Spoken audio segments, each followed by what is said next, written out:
G'day folks, my name is Phil and welcome to Grounded, the series which looks at airlines of yesteryear. This episode will take a look at Compass Airlines of Australia. Compass was the first airline to take advantage of the deregulation of the country's aviation industry and become Australia's first low-fare airline. Before we look at them, however, I need to give a little history lesson to set the scene for today's episode. The aviation industry in Australia was, up until fairly recently, one of the tightest controlled in the world, with a considerable amount of government interference. There were several barriers for new entrants to the industry, with the most restrictive being the two-airline policy. Under this policy, only two airlines were permitted to operate flights between state capitals, and also between those cities and designated regional centres. The policy was adopted into the Civil Aviation Agreement Act of 1952, but it wouldn't really come into effect until 1957 when Ansett acquired the failing Australian National Airways, making it the only competitor to the government-owned Trans-Australia Airlines. The policy ensured that only Ansett and TAA could operate intercapital flights and forced other airlines to operate whatever random routes they could make work. If you're wondering where Qantas was during all of this, they were strictly an international airline at the time. The strict regulation brought about by the two-airline policy ensured that both Ansett and TAA, who had now rebranded as Australian Airlines, were operating the same routes at similar times and with similar prices. This wasn't good for passengers, and by the mid-1980s it seemed that as air travel opened up around the world, the Australian government finally began to take notice. In October 1987, the government announced its plans for the deregulation of the industry, as well as the privatisation of the government-owned airlines and airports. This might have looked very promising, however it was fairly clear that the government didn't particularly want to deregulate the industry and set about stacking the odds firmly against any new airlines that dared to take to the Australian skies. The announcement of the Deregulation Act took place in May 1987, but it wouldn't come fully into effect until November 1990. This gave both Ansett and Australian a 3-year head start in preparing for competition. In an attempt at reducing costs, both airlines cut staff, with Australian axing 1,000 jobs, and both using the 1989 pilots dispute to cut the numbers even further. Both airlines strengthened ties with regional airlines and in some cases acquired carriers outright, such as Air Queensland, ASA and East West Airlines. By doing this, both Australian and Ansett could develop strong feeder routes as well as bolster their existing domestic network. An additional aspect of this was of course that it prevented any newly forming airline from either acquiring an existing carrier or forming a partnership and thus make it harder for the new guys. Unfortunately, that wasn't the worst part of it. What was known as the Gates Agreement was signed off by the government and gave both Ansett and Australian Airlines control of every aircraft gate in the country on a 30-year lease. This was, frankly, ludicrous.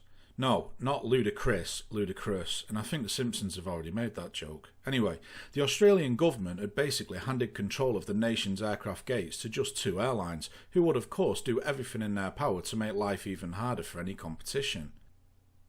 What is even more dumbfounding about this is that the agreement was signed off the day before the Federal Airports Commission came into being on January 1st, 1988.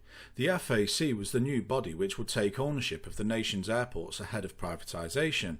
Call me a bit sceptical, but surely signing away a huge portion of assets on a 30-year lease makes the deal somewhat less attractive, but then again, I'm not a politician. In December 1987, just before the handover of airport management to the Federal Airports Corporation, the government, Ansett and Australian renegotiated leases for terminal facilities at Sydney, Melbourne, Perth, Adelaide, Launceston and Coolangatta airports. The government required that they provide gates at their terminals to new entrants, 2 each at Sydney and Melbourne, 1 each at Adelaide, Perth and Coolangatta and 1 at Launceston. While it had been part of the agreement that both Ansett and Australia provide facilities to new airlines, it didn't mean that they had to be nice about it, but more on that in a bit.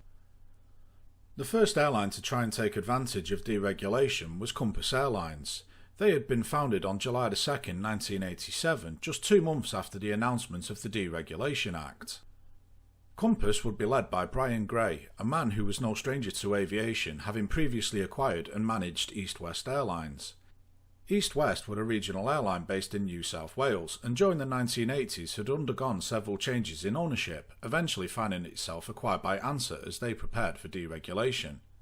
Gray believed that the two incumbent carriers had become rather bloated and inefficient, having been protected by the two airline policy, and that Compass would have an opportunity to take advantage and undercut the pair while still making a profit. Gray wanted to secure at least $100 million in investment, but after failing to convince institutional investors to buy into the project, he revised the figure down to $85 million. This still didn't fly with the investors, pun fully intended. Most of the scepticism stemmed from the economic uncertainty caused by the pilots' dispute, infrastructure constraints and problems, uncertainty about deregulation, and fluctuations in oil prices. A somewhat rushed and oversubscribed public flotation took place which netted the company $50 million, later rising to $65 million. Gray himself invested $2 million directly and around a further $5 million via a related company to get Compass off the ground. It was still $40 million short of what he really wanted, but it was enough money to get things in place, and soon enough, Compass received its first aircraft. One Airbus A300 widebody arrived on Monday the 19th of November 1990. The aircraft, registered VHYMK, was leased from Compass Airlines in the UK and would be used on crew training flights whilst the airline prepared for the big day. A second A300 arrived just over a week later, with VHYMJ also coming from Monarch. Fun fact, both of these two aircraft, GMONS and GMONR, were the first two aircraft that I ever flew on. November Romeo took a 7-year-old me to Disney World in September 1993, and November Sierra brought an 8-year-old me back 2 weeks later. I would have shown you some nice photographs of a young me taken on board the aircraft during the trip, but the plague has prevented me from getting to my parents' photo album, so maybe another time. Both aircraft would wear the full Compass livery, which was a two-tone affair, with the lower two-thirds of the fuselage wearing a very pale shade of blue that bordered on white, or grey. You can tell I'm not an interior decorator here. The top third of the aircraft, including the roof and tail, would wear a much darker shade, with the airline's fairly basic logo featuring on the tail. Compass had intended to start operations on November the 1st when deregulation officially came into effect. However, both of the Monarch aircraft were not scheduled to finish their own duties until the British summer season had ended on October the 31st. Both aircraft would then need a repaint as well as servicing, inspection and then acceptance by the Australian authorities, and thus Compass would have to push its launch date back. Compass began carrying fare-paying passengers on December the 1st, 1990, with the inaugural flight being YM2001 from Brisbane to Sydney. Getting passengers was no easy task either, as both Ansett and Australian owned a large number of travel agencies across the country and were aligned with loads more. Both had also taken the opportunity to join the popular Galileo computer reservation system during the build-up to deregulation. Compass would instead use the Sabre system, which had been developed by American Airlines and was used by the Australian flag carrier Qantas. Instead, Compass would rely heavily on reservations made over the telephone. The airline had a central reservations call centre and had established several travel centres at locations across the country. Unfortunately for them, this reliance on a telephone system was open to abuse, as just weeks after beginning operations, the airline reported that its phone systems were being jammed. The company believed that computers were being used to repeatedly call the airline and then hang up once answered.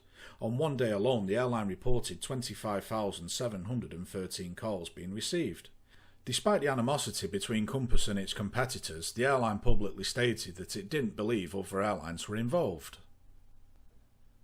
Compass had 5 brand new Airbus A300s on order through Polaris Aviation Leasing. These aircraft were scheduled to be delivered throughout 1991 and 1992, with the first one due in February. Delivery would be delayed, however, due to the stereotypical industrial action at the Airbus factory in France. It would be delivered to Compass on April the 5th and entered service that very same day. The next A300 would be even more severely delayed.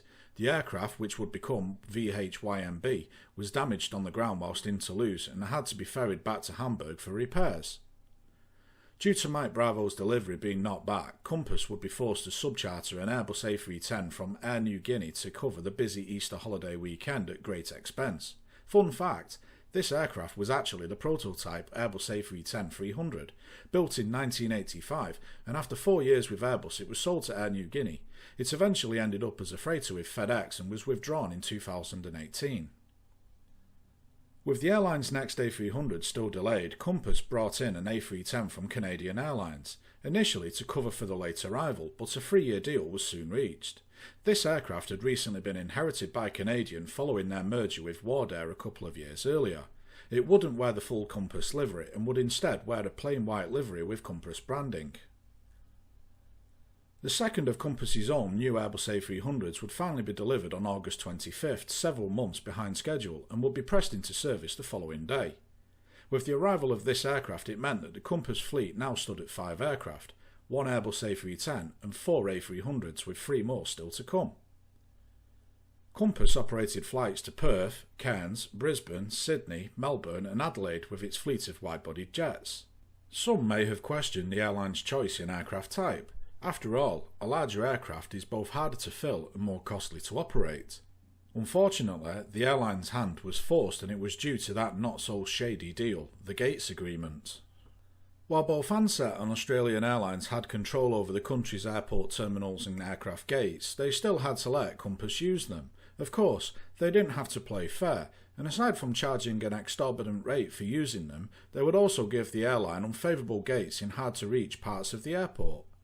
The gates were rarely located close together in order to make connecting passengers suffer, and at Melbourne Airport, Ansett allocated Compass 2 gates which were 1.5 kilometres apart. Compass didn't fare much better elsewhere.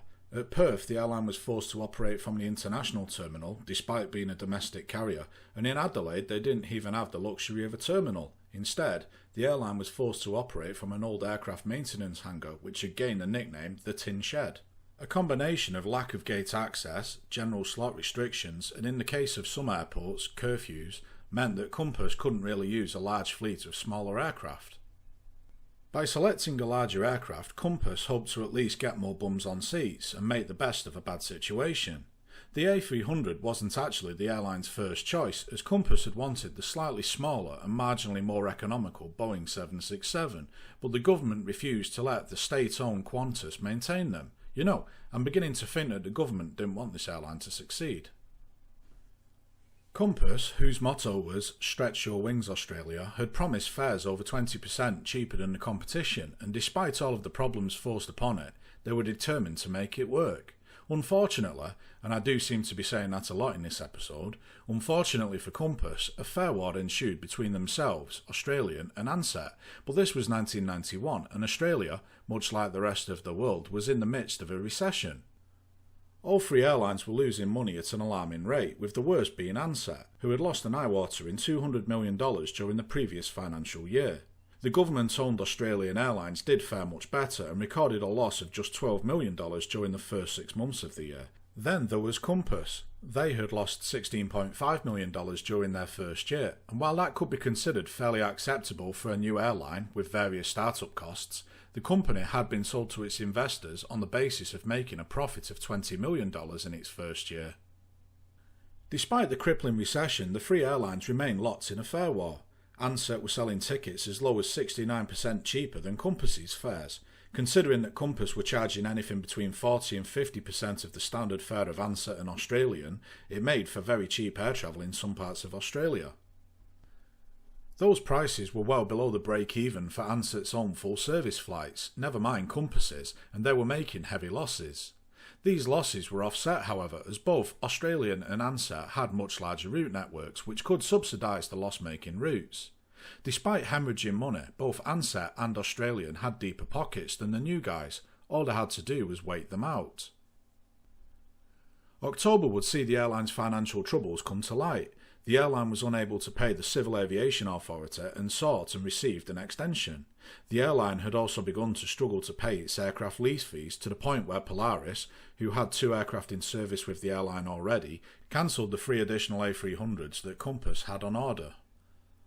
Compass, of course, didn't help themselves by doubling down on the discounts. By November, the airline was offering a round-trip ticket between Sydney and Melbourne for $100. This was despite the chairman, Brian Gray, admitting that the airline needed to charge $85 one way on a 90% load factor to break even. With this kind of heavy discounting, it was only going to be a matter of time before the inevitable happened. Brian Gray had made several attempts during November to find a much-needed cash injection for the airline. Unfortunately for Compass, these all came to naught. By December, the airline was really struggling. It had taken a great number of bookings for the Christmas period, but as is the case with the story, it only gets worse. Citing mounting debts and unpaid fees, the Australian government grounded Compass at 9 p.m. on December the 20th.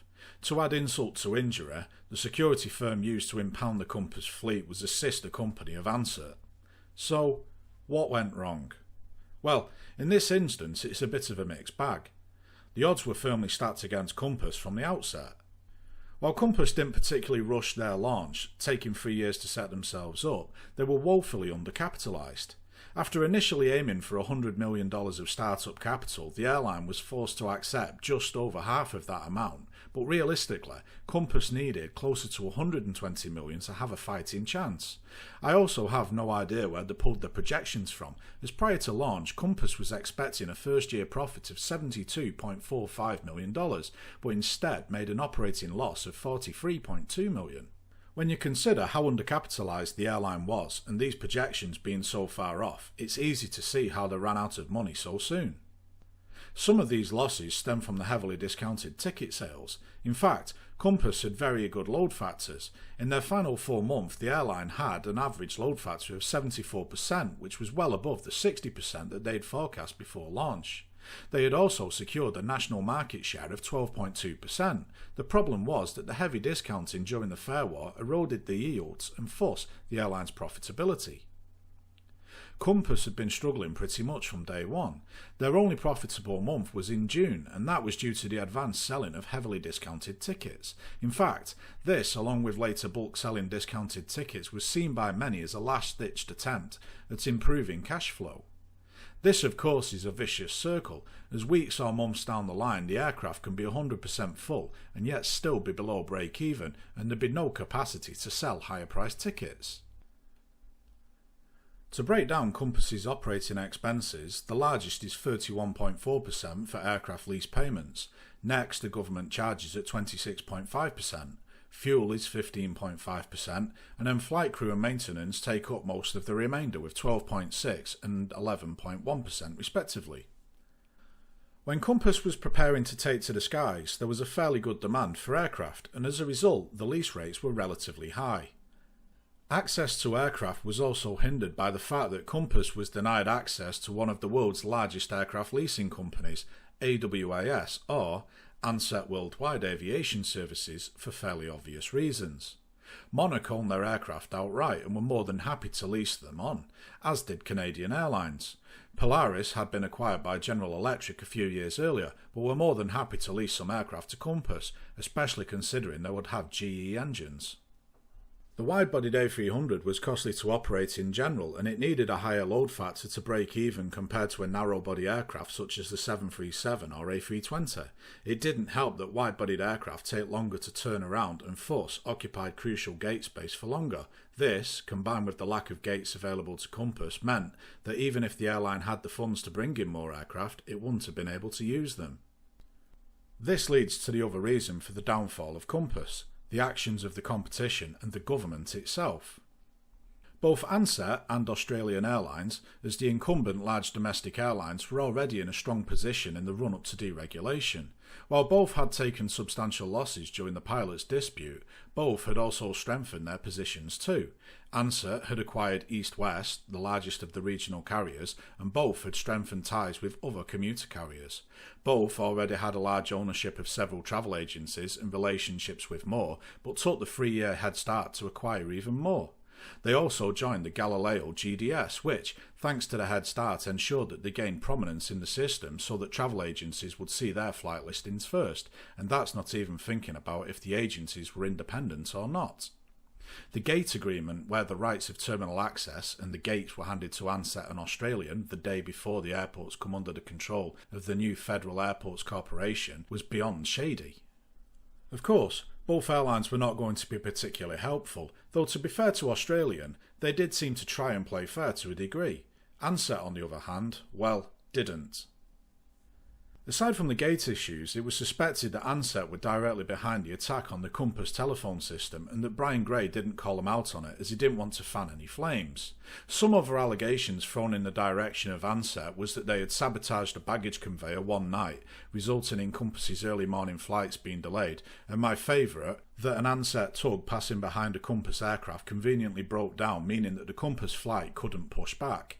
It all sounds far-fetched, and maybe it is. What isn't far-fetched though is that the government didn't give Compass a fair chance.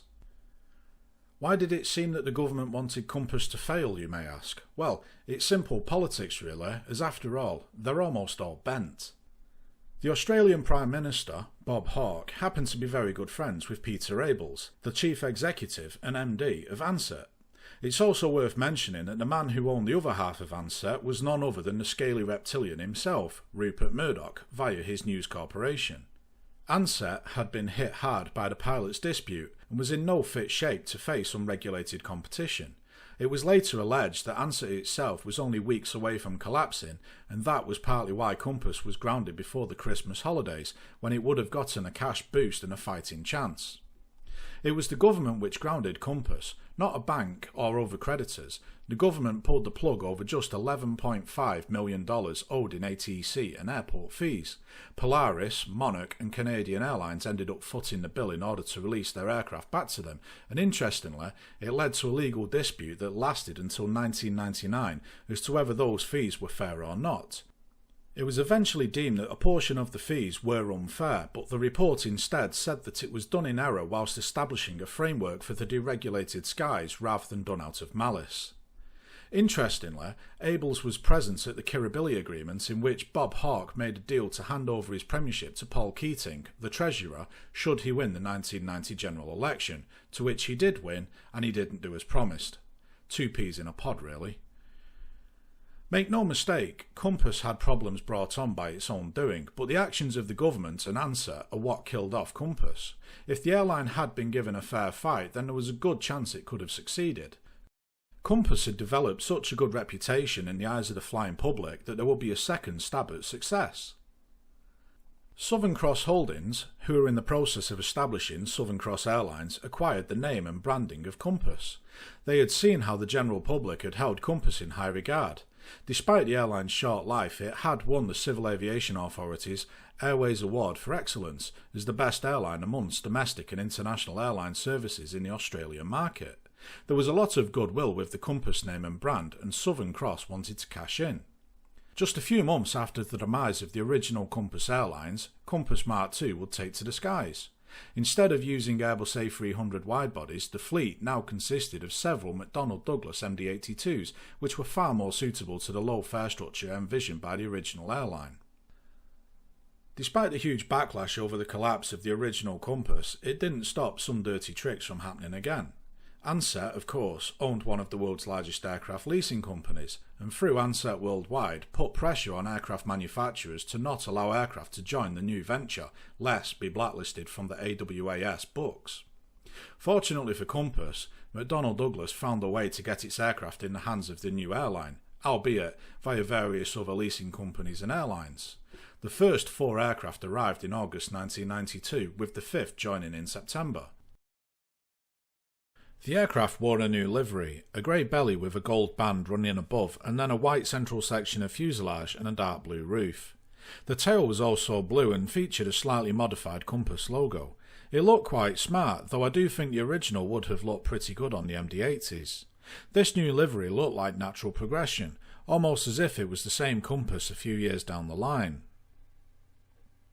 Unfortunately, the image was also a problematic one, as some companies couldn't or wouldn't differentiate between the old Compass and this new Compass, which was Southern Cross trading as Compass, meaning on some occasions the airline had to pay cash up front for things rather than on credit.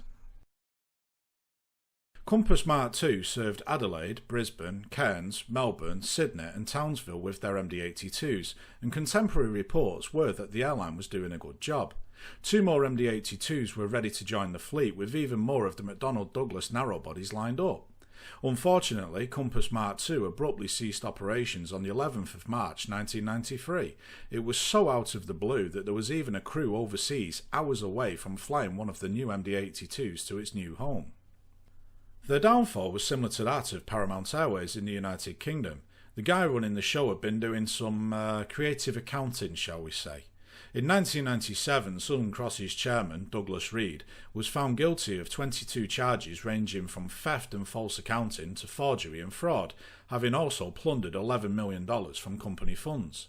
The 61-year-old was eventually sentenced to 10 years in prison, then a record, but hardly the book being thrown at him.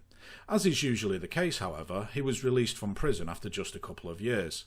Say what you want about John Faraday, but at least he went and did his time, eventually. Thanks for watching. If you do have any comments, suggestions or criticisms, please do get in touch. If you don't have a YouTube doodah, don't worry, I've got a contact form on my website and I'm also on Facebook and Twitter. I have plenty more episodes in the works, so if you haven't already, why not subscribe to catch them as they land? And as always, thanks for watching.